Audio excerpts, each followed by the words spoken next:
BJP Lifestyle, guys. I hope you're having a great day. If you're new here, make sure you click that subscribe button down below right now to be notified when new videos go live. And of course, check out Shop Lifestyle, get yourself some lifestyle merch.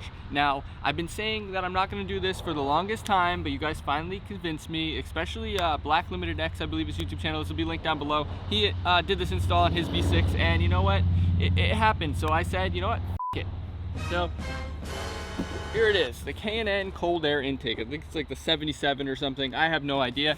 But we're going to go ahead and slap it on the Jeep here and see how it sounds. Are we going to get an upgrade in performance? Probably not. But is it going to make it sound better? Hopefully. We're going to see what's going to happen with it. Links for everything will be down below, of course. But we're going to go ahead and start the Jeep up and show you guys just kind of a rev with the normal cold air intake. And then see how it sounds inside and out. And we'll take a bird drive and show you before. And then we'll show you after. And we'll see if you guys like it. Hopefully it does make a difference, and you guys might notice that I am burnt. Yeah, I'm a little bit of a lobster today. So we're gonna go ahead and putz through this and you know, send it like we usually do and install this thing on the Jeep. So let's see how it sounds now, and then we'll see how it sounds later.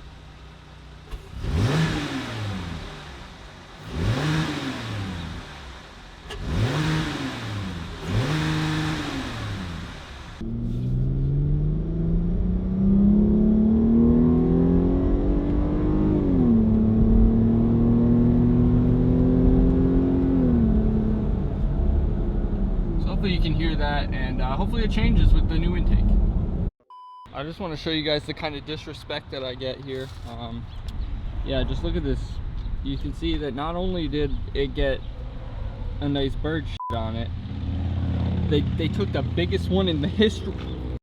Alright, so we're going to be removing this whole thing over here, the whole air box and everything. So we need to get to it. So to get to it, you have to start with here, and in order to do that, you got to pop this little cover off, which comes right off, and then there's a T27 bit here that you have to do to get this off. So let me go ahead and pop that baby out, and then we're pretty much good to go. All right, so we got a T27. We're just gonna pop this off just like that. It just pops off super easy. Set that to the side, and then we're just gonna pop this out with our Torx. I just have mine on a socket. You guys could throw this on just a drill. It doesn't really need much at all to take it off. As you can see here, I'm just unscrewing it, and it's not really requiring much effort. Now once you get that out, you can just pop this. There's gonna be 4 little pull tabs. If you guys have ever pulled off an engine cover, you'll know that they're like a little ball kind of that locks it in there, so you don't want to pop those off. All right, and then that comes right off, and you can see your nice dirty engine. Now there's a few things that we're gonna have to do. Now we have to undo these little clamps, which are 5/16. So you just grab a little socket. There's one here, and then there's one down here by the air box. And you're just gonna wanna loosen those up, and then yeah, we'll be able to move on to the next step. Now we're gonna remove this sensor here. So mine's super dirty, but you see this little red tab here? You're just gonna pull on that, and then it'll unlock it, and then you can pull it out. Just be careful, you don't wanna damage this. So just, you know, be a little bit careful with it. I know I kinda just full send things, but you know, this is one thing that I'll be a little bit more gentle with, because I don't want to ruin it. Now over here, you'll notice this hose is connected. Just gently kind of wiggle that off and pull it off, and you can just leave it to sit there. So yeah, so you'll disconnect this, and then now you're gonna pop this baby off, and that's pretty much all that's connecting all of this in, which is kind of crazy because there's so much to it. But yeah, that's pretty much where we're at. It's just you're gonna disconnect that baby, and then unplug the sensor and undo these, and that's pretty much all it takes. Now once that's done, as long as these clamps are nice and loose, you should be able to take these hoses right off. So just kind of wiggle them and pull them apart. You see here, you can pop this one right off, super easy, and then you got this guy over here. Try not to pull on this, and be careful about where this is, because you don't want to snap that sensor. And just kind of wiggle it, and you should be able to get it off. You'll probably be able to notice here, once you pop this off, that there is a little holder here, which keeps your wires kind of intact. You can just kind of pull that out. There's going to be a little clip back here too, where it's held in by like the coil packs. But as you can see, the whole thing just comes out in one big piece, and then you can set that unit to the side. Now we have to remove this whole air box, which, as you guys might remember, is a clip here and then another clip here. and then this top will just flip right out, and that gets set to the side as well. Now you guys might remember that I put the K&N air filter in here a few weeks ago, so kind of weird that I did that, but yeah, it's here, it's extra now, I guess. Now a lot of people have trouble removing this actual air box. When I removed it before, I didn't have too much of an issue. There's going to be these little tabs in here that are kind of just like notched in with this like rubber gasket, so you kind of got to pull on it pretty hard. Yeah, you're just going to want to, it's going to take a lot of force, but You just kind of pull on it and it comes out. You'll notice it is attached here to this. This is going to be hooked in with another one of those little kind of plug things that just stick through, like the little grommet holes. And then you can pop the whole air box itself out from underneath. Just a lot of wiggling basically to get it out of the way. And just like that, the whole air box and the whole air filter assembly is out, and that's a lot of plastic and big clunky pieces that you just remove. And these grommets that go onto these little white posts, like I was saying, that get pulled off, you're gonna need 2 of these for the K&N install, so we're gonna want to pull those out of the old air box to connect onto the new one. All right, so we're taking everything out of the box now. We left the instructions in there because, as you guys know, we just send everything here on the channel. As you know, I know a lot of you guys are older probably, and you like following instructions and not just sending things, but you know, that's what we do here on the channel. So we got the K&N filter piece here inside the box. We'll take care of that later. That's just going to be the actual filter itself. Then you got a couple of different couplers here, which kind of just connect the hose. It's pretty simple, pretty straightforward. Then you got your actual just tube, your pipe that's going to connect from your throttle body to your actual air filter. You got a little hardware kit, which has got some hoses and adapters and connectors and stuff like that. And then you also have this little adapter, which is going to actually connect the filter to the hose. And then of course you have your big black box piece, which is going to set in here, which is where your intake is going to sit. And then the little gasket that's going to go around the edge of it. Now we're going to assemble our air box here, so you have to take this little piece, which is our adapter, that's going to connect through it. As you see here, it comes out the other side. You want to take the rough side on the screw or on the washer, and that wants to go against this. So you'll be able to feel it kind of. I don't know how to explain it. It's kind of weird. It's a little bit different, more rough kind of on the edge, and yeah, you'll be able to feel it when you do it.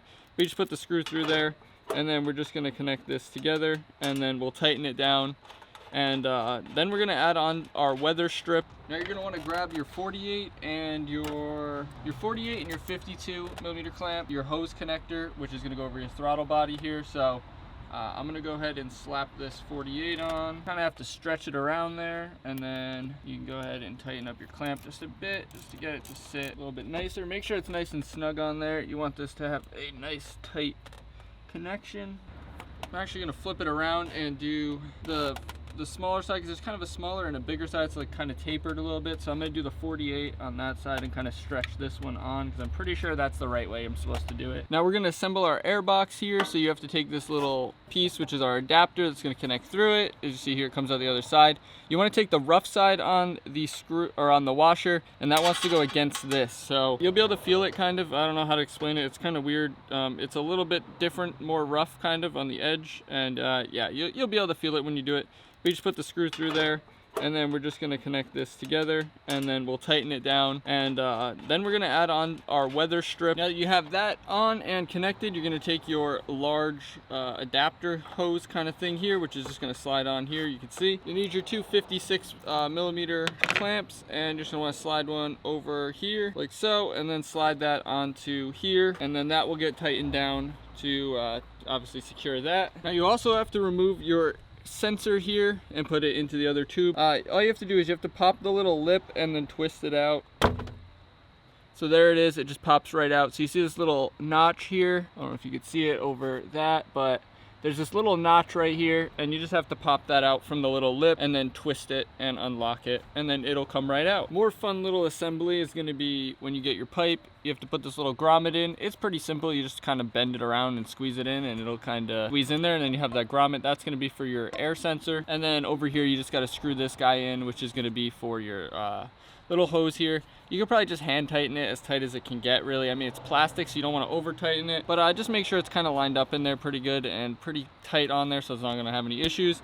And then there's a little connector hose, which is going to go on here and connect to that, but we'll show you that in a minute. But yeah, now we got the hose set up. Now we just have to put our little grommet on our box, and pretty much everything just pops in and assembles from there. I'm basically just preparing everything so that it can all just pop in and go in at once. And we're going to take our new air box here, and we're just going to connect these together. So this is just going to slide over top of this little ring that we had, the little adapter, and then basically we're just going to tighten down this clamp, and it's going to be connected.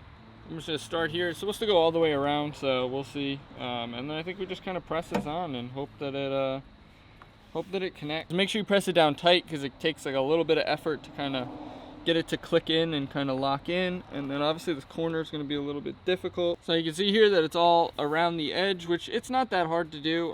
It's kind of just a pain in some of the areas, like down over here where you kind of got to wiggle it around a bunch and stuff, but basically just force it on there and make sure it squeezes all the way on so it actually locks on tight and creates a good seal.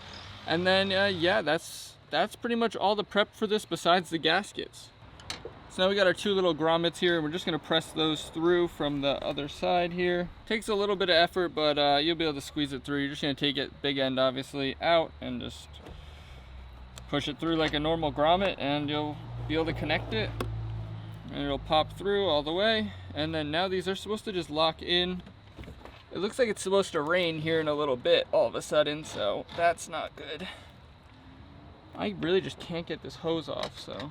Yeah, so I'm not sure how to really get this thing off, so I'm just gonna keep pulling on it probably until it finally does come off, but you need to remove it. So all right, so this little 90-degree connector here that's supposed to go on to here just needs to get pulled off. You can see that there's a second grommet here kind of area, so it kind of creates a little lip, so it's kind of a pain to get off. It also had some glue or something on it, so I just went around it with a screwdriver and popped it off, and then was able to get that off. So then you're going to connect this hose here onto here, which is then going to connect to our actual tube. Now we got that on there nice and tight. Now we're going to go ahead and install the actual air box. So you're going to actually connect to 2 different grommets down here. So you're going to actually connect to this little plastic grommet over here up in the front, and then this white one. It's kind of weird. It's going to kind of offset in an angle. You'll see here in a second when I connect it, but you're not going to use this third one down here because you don't really connect to it at all. So we take our air box here and place it in. I'm just going to start with this front black one and just kind of get it situated and locked in, because you kind of got to press it around everything, and it's kind of awkward to set in. And then it's going to press down onto the white one. Now just make sure that you have it aligned so that it can actually line up over here, and everything lines up smoothly. But you're going to press down into these grommets, make sure that everything is lining up over here and isn't getting all hung up. Press down and make sure the grommets are locked in and that you're nice and secure. Now you can see we have our weather stripping here, which kind of goes across. We're going to make sure that this is nice and tight, of course, at the end, just to double check. But just make sure that these grommets are locked in enough that they're going to hold on and that they're in, and you can kind of pull on them and tug, and they're pretty much solid. Now we can go ahead and test fit our pipe.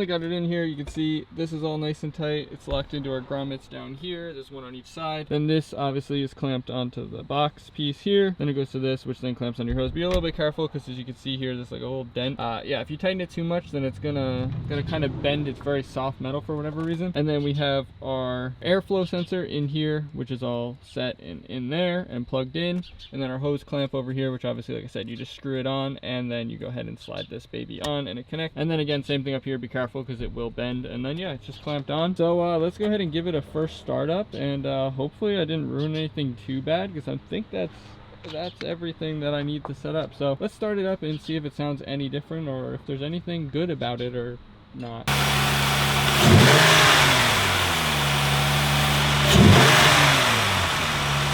So here's how it looks, all buttoned up. You can see we got the K&N coming out from underneath there. You don't have the big bulky box here and stuff, but yeah, that's pretty much what it looks like when it's all installed. So now let me go get some clips of driving, see if it feels any different, and yeah, I guess I'll let you know about that and how it kind of goes. I guess, I don't. So as you can see, I have a broken screen here, so yeah, maybe I'll make a video on how to fix that if I can figure out how to fix it, because it's not really working out, and it's kind of driving me nuts. Now, I just really got on it here for a second, and I wish I would have been recording my reaction, because it was basically like, what the f***? Because you can kind of hear it a little bit there, but you're going to hear it in a second when I turn around and floor it, that I don't know if I like it. It's really loud. I'm not sure if it's what I'm looking for with this Jeep. This thing is like, it makes a really, really loud, weird, I don't even know. You'll hear it in a second. Floor it.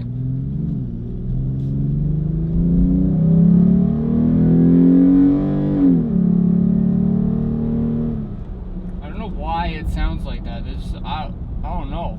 It feels like it's like, I don't even know. It's a weird noise, and I don't think think I like it. I also don't like that this truck in front of me just decided to pull out and go 30.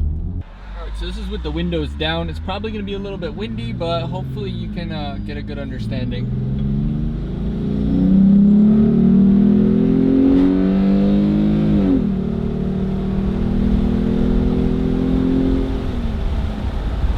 Alright guys, so that's probably going to close out the video there. I'm not 100% sure if I like it, to be honest. I'll try and throw some sound clips in. I recorded some on my phone, so I'll try and show you guys those here. I'm not sure if I will actually be able to, but I'm not sure if I like the sound of it. So let me know down in the comment section below what you guys think. Of course, smash that like button. Let me know that you enjoyed the video, and to help the YouTube algorithm and help this video get out to more people, expand the community, just hit 7,000 subscribers, which is awesome, which is a great time to say if you guys are not already subscribed, make sure you click the subscribe button down below right now to be notified when new videos go live. New videos every Monday, Wednesday, and Friday at 3 p.m. here on the channel. Of course, check out Shop Lifestyle, get yourself some lifestyle merch. Thanks for watching, guys. Peace.